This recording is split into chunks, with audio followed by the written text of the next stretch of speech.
So we just got some bombshell emails that were just unleashed today from the Empower Oversight Committee that they received via a Freedom of Information Act request in their litigation with the SEC. And what do these emails revolve around? They revolve around Bill Hinman's conflict of interest and his communications with Simpson Thacher, his previous employer, and it discussed him getting paid from them.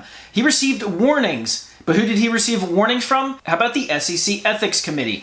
Not one, but 2 warnings. And in this video, I'm going to talk about the emails that were just released, even the redacted versions, and talk about what this could mean for the Ripple case. Oh, and we just found out today that both Tesla and Block are going to be mining Bitcoin with giant solar fields and Tesla batteries down in Texas. So, that's pretty bullish. Hey everyone, my name's Randy. Welcome back to the Late Night Grind. And right now on this channel, we're covering the Ripple versus the SEC case, but of course other cryptocurrency news, investment markets, and personal finance. So if any or all these topics interest you, make sure you hit that subscribe button and join the Late Night Grind community. Also, if you could do 3 things, I'd appreciate it. Smash the thumbs up button, watch this video all the way to the end, and check out my Patreon. The link's in the description below.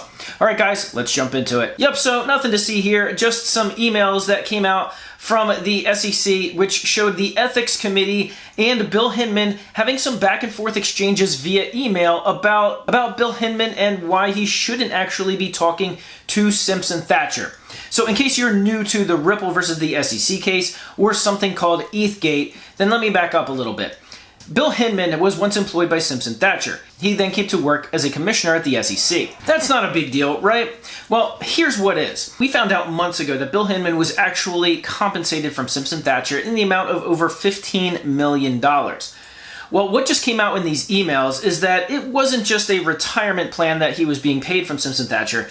In fact, he was essentially being paid a commission or an amount of money based on Simpson Thacher's profit or profitability. At least this is what the emails showed coming from the SEC Ethics Committee. Now, what does that actually mean Bill Hinman shouldn't do? Well, it means he shouldn't be doing anything that's going to affect the profitability of Simpson Thacher while he's an SEC commissioner.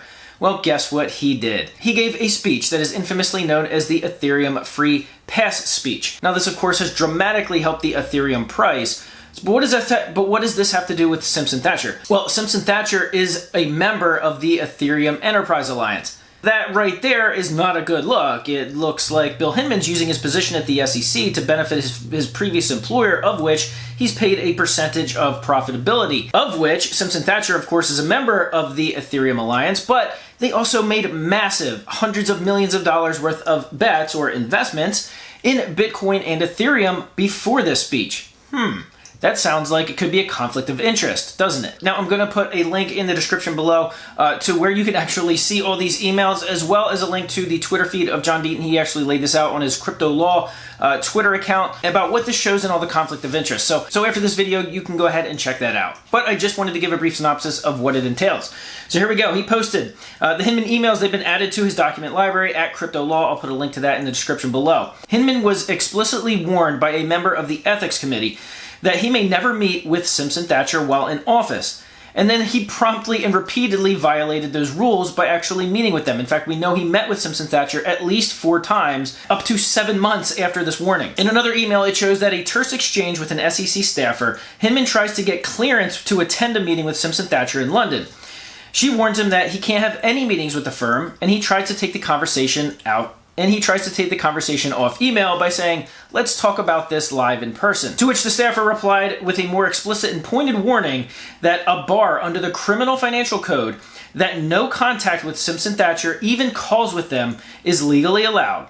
Also adding that there is a serious optics issue. Yeah, you think? In the previously released Hinman-Bonnie emails, Bonnie being the person that he met with and communicated with at Simpson Thacher, Hinman is seen violating the rule at least 4 times by meeting privately with Simpson Thacher partner Josh Bonnie, including 7 months after the explicit warning was given. So right now, it looks like Bill Hinman is trying to project that he's essentially bigger than the law, bigger than the SEC Ethics Committee, bigger than any of the rules violations or criminal conduct that SEC commissioners are supposed to be abiding by.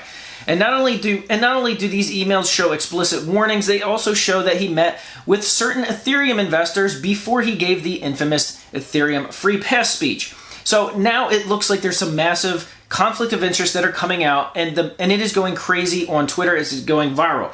This needs to be picked up by mainstream media. I'd be shocked if somebody like Eleanor Tourette and Charles Gasparino doesn't pick up on this. In fact, I saw a tweet from Eleanor Tourette. She's already reached out to Bill Hinman. I wouldn't expect a response about these emails coming out. So a big shout out to the Empower Oversight Committee. I will link to them in the description as well on their Twitter feed. You can go and see what they're doing in their litigation with the SEC. They've been actually trying to get their hands on these emails through Freedom of Information Act requests for a long time, for several months now, almost as long as Ripple's been going after the SEC in this case.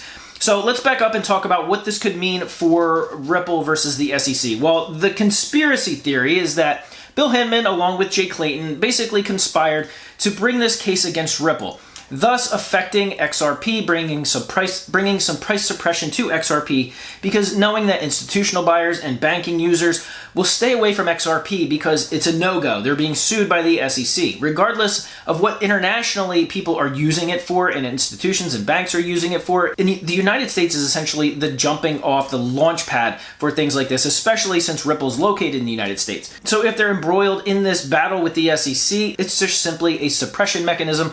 And of course, at the time, Bitcoin and Ethereum were the only two cryptos that were bigger in market cap than XRP was. So if you're new to this case, you've basically just gotten a several minute synopsis of what's been leading up to this point, because right now in the case, we're waiting on several things, several decisions that the judge has to make before we go into a potential trial. But something like this coming out mainstream, it's not a good look for the SEC, and some are going to talk speculation about settlement, because obviously there's some massive conflict of interest. The SEC's been going after cryptocurrency companies, blockchain companies for a couple of years now. This could drastically hinder their effectiveness in going after other blockchain companies. So John Deaton, who is the attorney going after the SEC, because of this exact conflict of interest against XRP holders, which has caused literally over $1 billion in losses for XRP holders over the last 2 years, this is why he's going after it. And he said multiple times, this is the financial story of the century, involving government officials, insiders, and potentially hundreds of billions of dollars. So if you want to know why ETHgate is actually trending on Twitter, well, this is why. So if you want to follow along with this story or any of the others that I cover on this channel, make sure you subscribe to the Late Night Grind community. Also follow me on Twitter.